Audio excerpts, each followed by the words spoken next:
The Skoda 305mm artillery unit was one of those few Austro-Hungarian weapons that was up to date and actually outperformed the competition. Nothing proved this better than these guns long survived the Empire and seen action in the Second World War also. The development began in 1906 when the Austro-Hungarian High Command asked the Skoda factory in Pilsen to develop a weapon capable of penetrating the concrete fortresses being built in Belgium and Italy. The development took 3 years, and in 1909 the first prototype was finished and in 1910 fired secretly in Hungary. The weapon was able to penetrate 2 meters of reinforced concrete with its special armor-piercing shell, which weighed 384 kg. However, there were a few technical problems with the first piece, which slowed down the development. Skoda got back to the drawing board, and after few reconstructions, in 1911 the upgraded piece made another round of successful testing in Felixdorf and in the mountains of Tyrol, which resulted in an order for 24 of the new weapons for the Austro-Hungarian army. The howitzer was transported in 3 sections by a 100 horsepower 15-ton Austro-Daimler M12 artillery tractor. It broke down to a barrel, a carriage and a firing platform, each which had its own trailer. It could be assembled and ready to fire in around 50 minutes if the terrain allowed it. Due to its size and its weight, its planned location had to be prepared ahead, otherwise the howitzer would just dig itself deeper and deeper in the ground after each shot. The mortar could fire 2 types of shell, a heavy armor piercing shell with a delayed action fuse weighing 384 kg and the lighter 287 kg shell fitted with an impact fuse. The light shell was capable of creating a crater of 8 meters wide and 8 meters deep, as well as killing exposed infantry units up to around 400 meters away. The weapon required a crew of 15 to 17 people and could fire around 10 to 12 rounds in an hour.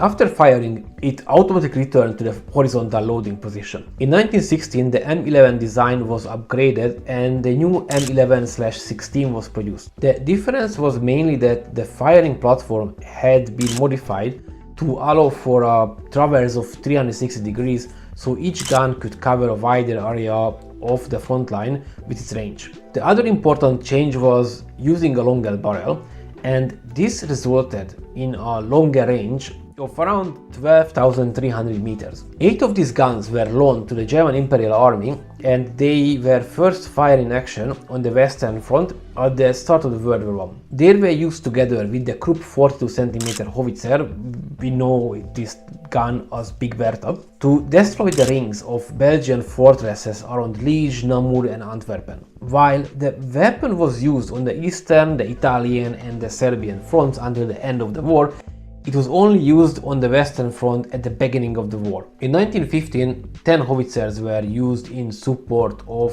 the Austro-Hungarian and German invasion of Serbia under the German general August von Mackensen. Actually, one of these guns is restored and it's on display in Belgrade in the military museum. By the end of the war, altogether 79 of these howitzers were in service and only 24 were destroyed. In the period between the world wars, large number of these mortars were in service in Yugoslavia, Romania, Italy, Czechoslovakia and Hungary. However, there were only 2 in Austria, one in the Arsenal Army Museum in Vienna and the second as a training weapon in Innsbruck. In 1939, after the Anschluss, Germany seized all pieces from Austria and later from Czechoslovakia, including the howitzer from the Arsenal Museum, and designated them the 30.5 cm Mörser T name. In 1941, they obtained 5 more weapons after defeat of Yugoslavia and placed them into the service as the 30.5 cm